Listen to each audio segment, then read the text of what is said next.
네, 감사합니다. 부활 일상 시리즈 설교, 나를 나로서 부르신 하나님이라는 제목으로 하나님 말씀 나누도록 하겠습니다. 우리가 잘 아는 헨리 나우엔 신부님, 유명한 신학자이셨죠. 이분의 이력을 들으면 누구나 감탄할 만합니다.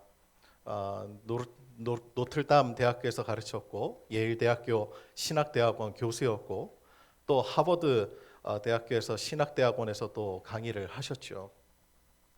세계적으로 유명한 영성 저술가로 생전에 40여 권의 책을 쓰셨습니다. 누구든 부러워할 만한 경력입니다. 그런데 이분이 어느 날 하버드를 떠나셨죠. 어디로 갔을까요? 캐나다 토론토 근교의 데이브레이크 장애인 공동체로 갔습니다. 거기서 한 일이 무엇이냐면 아담이라고 하는 중증 장애인 청년을 돌보는 것이었죠. 이 아담은 말할 수도 없고 혼자 걸을 수도 없고 옷을 입을 수도 없는 청년이었습니다.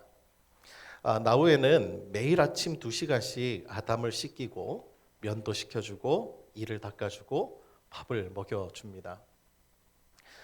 저널리스트 필립 얀시가 이 나우엔을 찾아가요.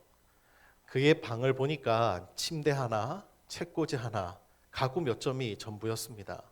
그때 얀시가 의아해했어요. 세계적인 석학이 이런 단순한 일에 시간을 쓰는 것이 과연 최선의 사용일까?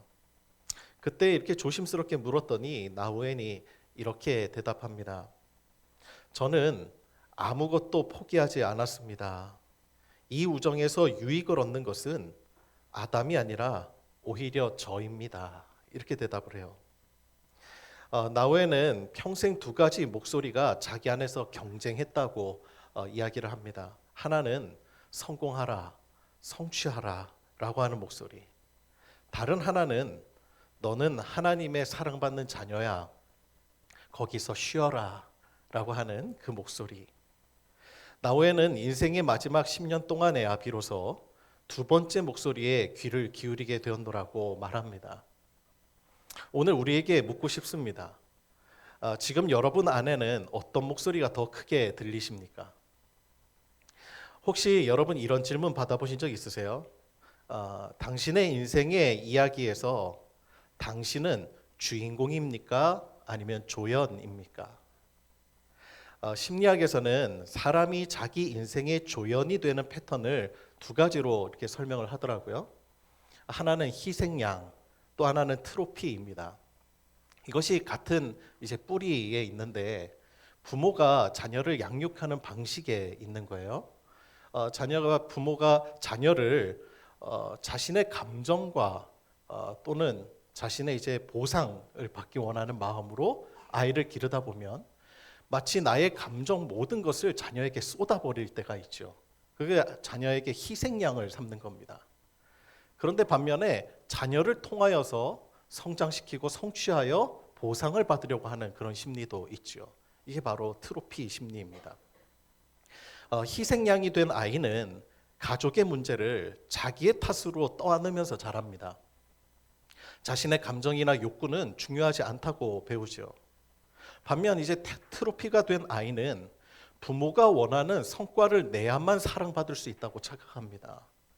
실패하면 사랑이 거두어질 것 같은 그런 불안 속에서 살게 되는 것이죠. 이 두 아이의 공통점은 똑같습니다. 내 인생이 내 것 같지 않다는 그 공허함입니다. 저는 이 이야기를 들으면서 마음이 무척 무거웠어요. 왜냐하면 교회 안에서도 이와 비슷한 일이 일어나고 있다는 생각이 들었기 때문입니다. 교회에서 우리가 흔히 가장 많이 듣는 말 중에 하나가 순종입니다. 그리고 이 순종은 종종 이런 문장으로 표현이 되기도 하죠. 내 생각은 옳지 않습니다. 하나님 생각만이 옳습니다. 또는 나는 죽고 예수로 삽니다. 이 말들은 그 말 자체로는 틀린 말이 아닙니다. 문제는 이 말이 어떤 맥락에서 어떤 의도로 전달되었느냐 하는 것이 매우 중요합니다.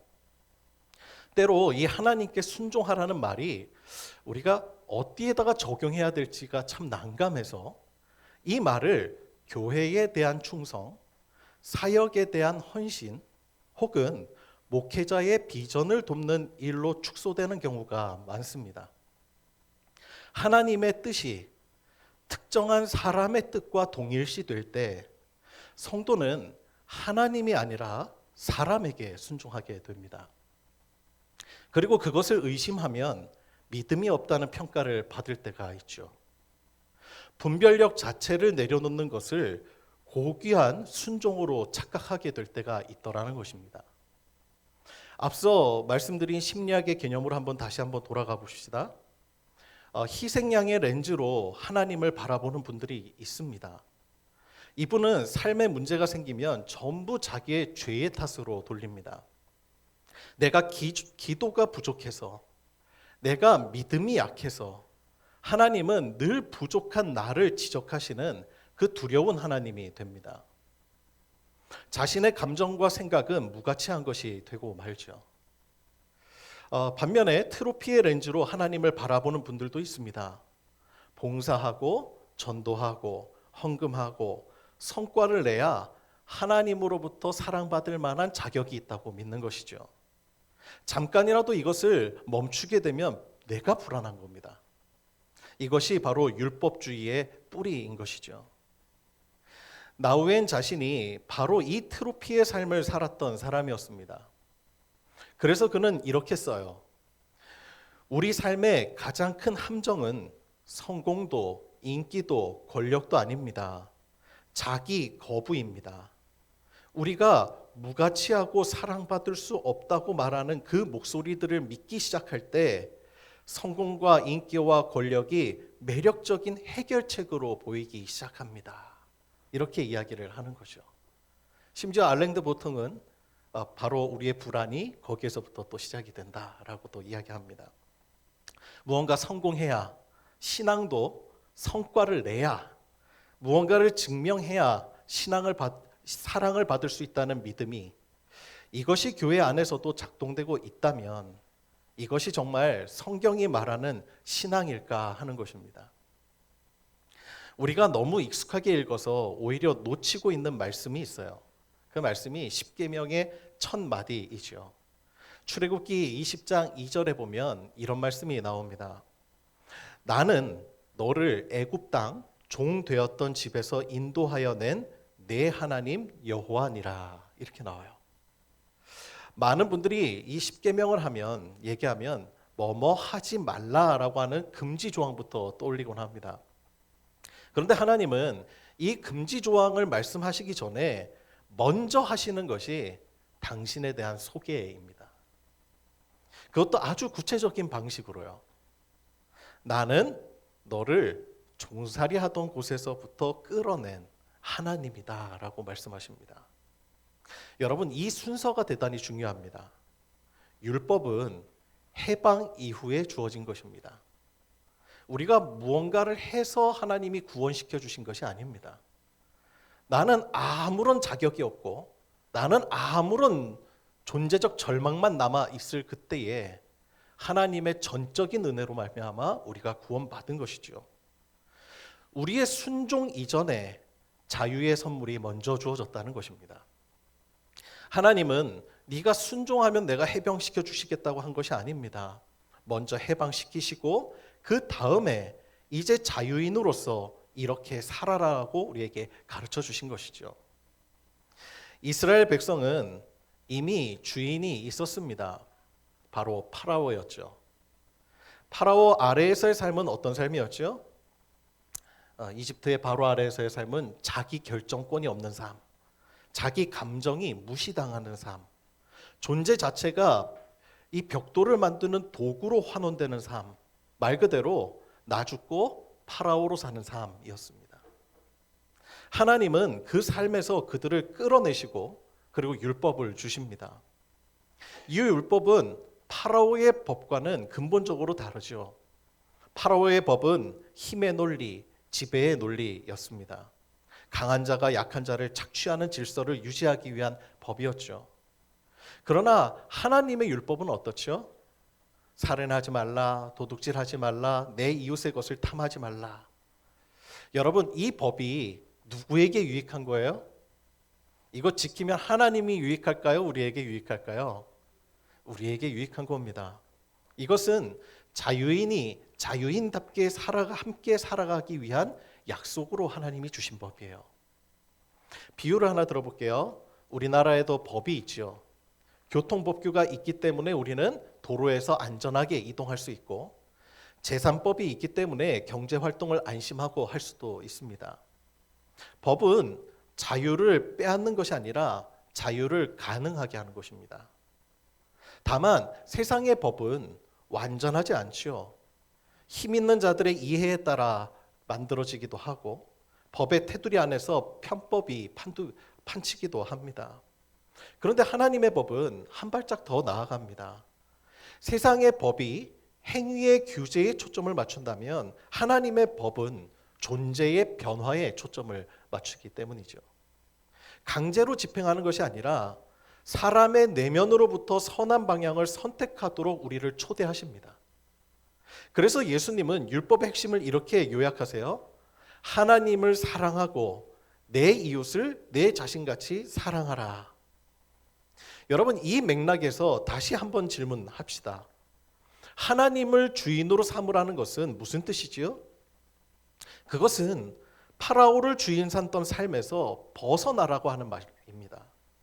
두려움, 타인의 시선, 성과에 대한 압박, 통제할 수 없는 나의 욕심, 이것들이 우리 안에 도사리고 있는 진짜 파라오의 모습입니다.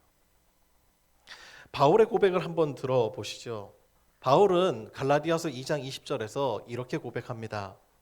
이제는 내가 사는 것이 아니요 오직 내 안에 그리스도께서 다시 사시는 것이라. 이 말만 떼어놓고 보면 마치 바울이 자기 존재를 완전히 지워버린 것처럼 들릴 수도 있습니다. 그런데 재밌는 것은 이 고백을 한 바울이 성경에서 가장 개성이 강하고 가장 주체적인 인물 중에 하나였다는 사실입니다. 사도들조차 이방인 선교를 꺼려할 때 자기는 이방인의 선교사라고 하면서 그러고는 모든 장벽을 물리치고 가장 먼저 이방 땅으로 나아갔던 선교사이기도 하죠. 바울들의 한번 편지를 한번 읽어보세요. 자기의 의견을 당당하게 말합니다. 베드로가 잘못했을 때는 면전에서 항의하기도 합니다. 여행 계획을 스스로 세우고 동역자를 선택합니다. 감정 표현도 거침없습니다.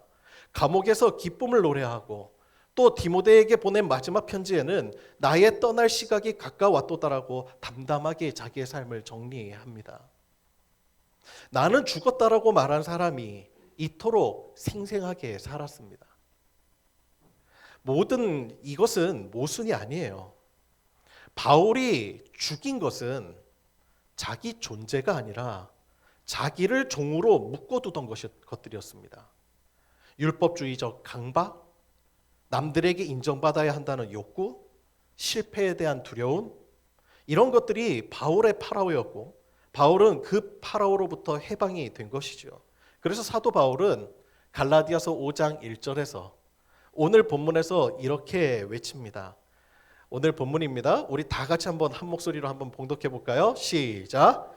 그리스도께서 우리를 자유롭게 하려고 자유를 주셨으니 그러므로 굳건하게 서서 다시는 종의 멍에를 매지 말라. 아멘. 여러분, 바울이 왜 이 말을 했을까요?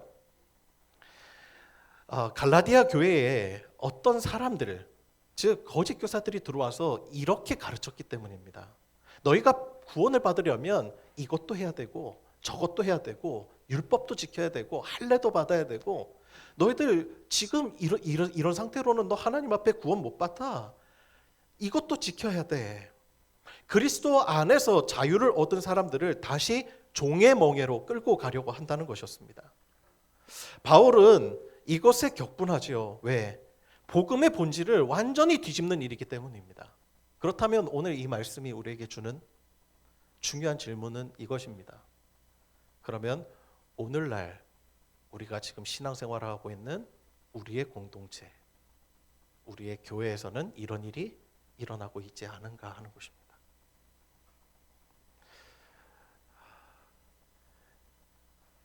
그리스도께서 우리에게 자유를 주셨습니다.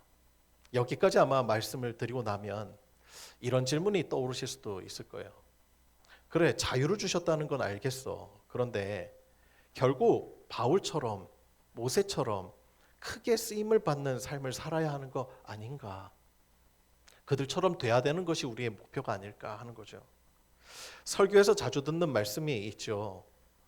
지금의 고난은 하나님이 당신을 크게 쓰시려고 준비시키는 과정입니다 라고 하는 말씀입니다. 그리고는 모세를 예로 많이 듭니다. 광야에서 40년을 보냈지만 결국 이스라엘을 이끄는 위대한 지도자가 되지 않았느냐고 하는 말이죠. 그런데 여러분, 우리가 솔직하게 다시 한번 생각해 보십시다. 모세의 광야 40년은 위대한 사명을 위한 훈련의 시간이었을까요? 결론적으로 보면 하나님의 섭리 안에서는 그렇게 여겨질 수 있죠. 그런데 성경 본문을 보면 그것의 시작은 어떻게 된 거죠? 모세의 살인입니다. 살인으로 시작된 겁니다. 그리고 도망친 세월이었습니다. 하나님이 부르셨을 때 모세의 반응은요, 전혀 감격이 아니었습니다. 제가 누구이기에 다른 사람을 좀 보내십시오. 거듭 사양했습니다. 백성을 이끄는 일은요, 원망과 피로가 쌓이는 일, 그 불평의 연속이었고 결국 모세는 약속의 땅에도 들어가지 못했습니다. 고난 뒤에 축복이 온다는 말이 우리에게 위로가 될 때가 있죠. 그러나 이 말이 고난 속에 있는 사람에게 짐이 될 때도 있습니다. 고난을 겪었는데 축복이 오지 않으면 어떻게 됩니까? 그 사람은 그렇게 생각하죠. 내 믿음이 부족한 건가? 내가 아직 준비가 덜 된 건가? 고난 뒤에 믿음의 죄책감이 더해집니다. 저 역시 그랬던 것 같아요. 어렸을 때부터 저희 아버님은 이제 제가 태어날 때부터 청각장애인이셨습니다. 아버지의 귀가 열리기를 얼마나 기도했는지 모릅니다. 그리고 온갖 치유 집회라고 하는 곳들은 다 다녀보았습니다. 그때마다 치유받는 사람들을 보면 항상 부러웠습니다. 저렇게 치유받았으면 좋겠는데. 그런 데마다 저희 아버지의 귀는 열리지 않았죠. 지금 76이신 우리 아버지, 지금까지도 들리지 않으십니다. 그때마다 집회가 끝나고 나면 좌절이 몰려옵니다. 내가 또 어떤 믿음이 부족한가? 도대체 누가 또 의심을 했는가? 근데 한 번도 의심한 적이 없습니다. 더 강건해졌죠. 굳건해졌죠. 이상하게도 주님을 믿는다고 집회를 참석하면 할수록 내 안에 확인하는 것은 좌절이고 또 죄책감이었습니다. 이것은 위로가 아니라 또 다른 멍해였습니다. 성경의 인물들도 고난의 이유를 알지 못한 채 겪은 사람들이 많았습니다. 예레미야는 평생 거부당했고 전도서의 저자는 헛되고 헛되다고 탄식합니다. 그리고 욥도 있지요. 욥은 성경이 분명히 이야기합니다. 하나님도 인정한 의로운 사람이었습니다.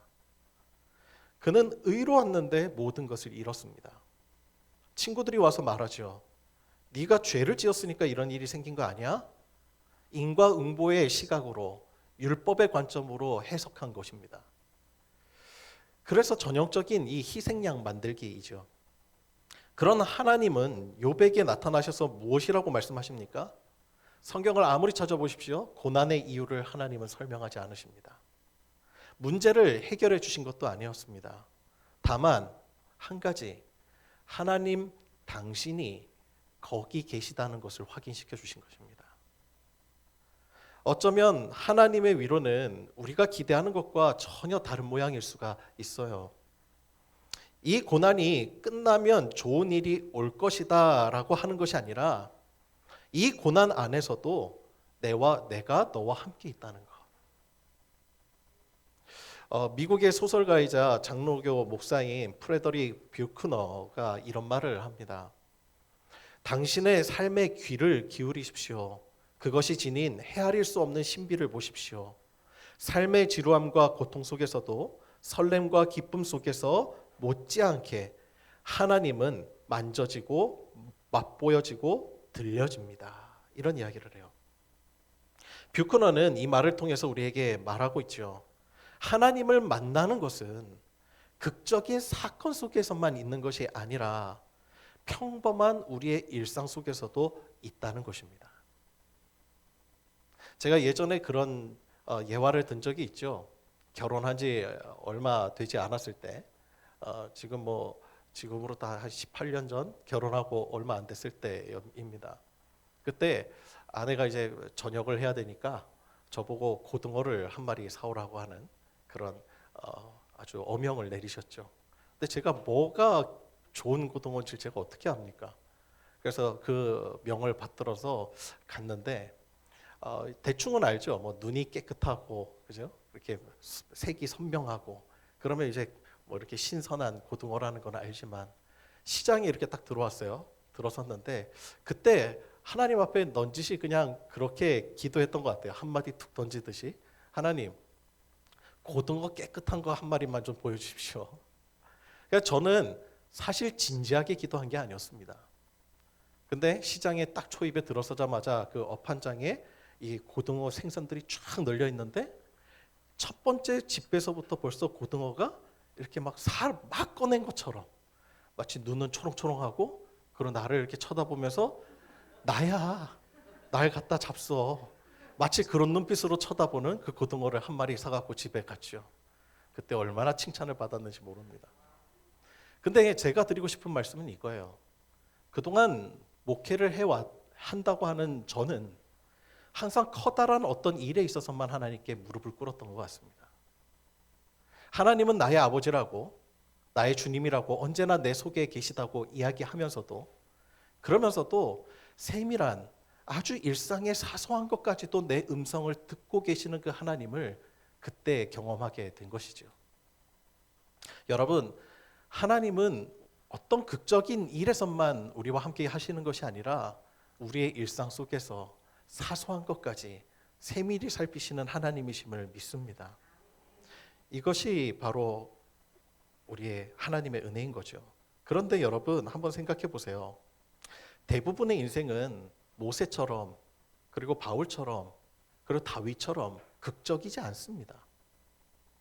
고난 후에 반전이 오지 않는 삶도 있습니다. 아프다가 낫지 않고 돌아가시는 분들도 있습니다. 가난해서 벗어나지 못하는 분들도 계십니다.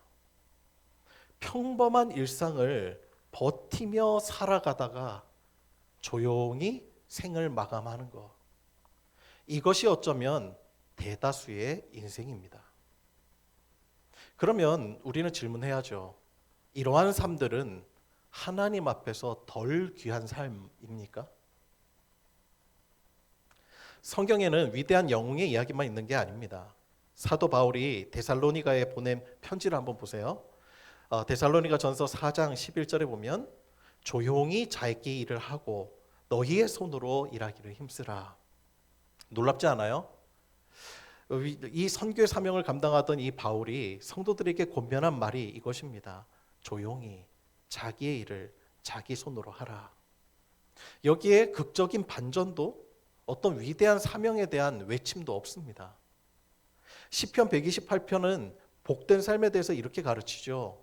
128편 2절에서 3절입니다. 내 손이 수고한 대로 먹을 때에 내가 복되고 형통하리로다. 내 아내는 집 안방에 있는 푸른 포도나무 같으며 내 자녀는 상에 둘린 어린 감람나무 같으리로다. 아멘. 일해서 먹고 사는 것, 가족과 밥상에 둘러 앉는 것, 아이들이 자라는 것을 지켜보는 것, 아무것도 안 일어나지만 그저 무탈한 그 일상, 그것을 주님은 우리에게 복이라고 말씀하십니다. 모세 같은 사명도 바울 같은 여정도 요구되지 않습니다. 그냥 삶입니다. 그리고 하나님은 이 삶을 복이라고 말씀하십니다. 하나님은 모든 사람을 모세로 부르시지 않았어요.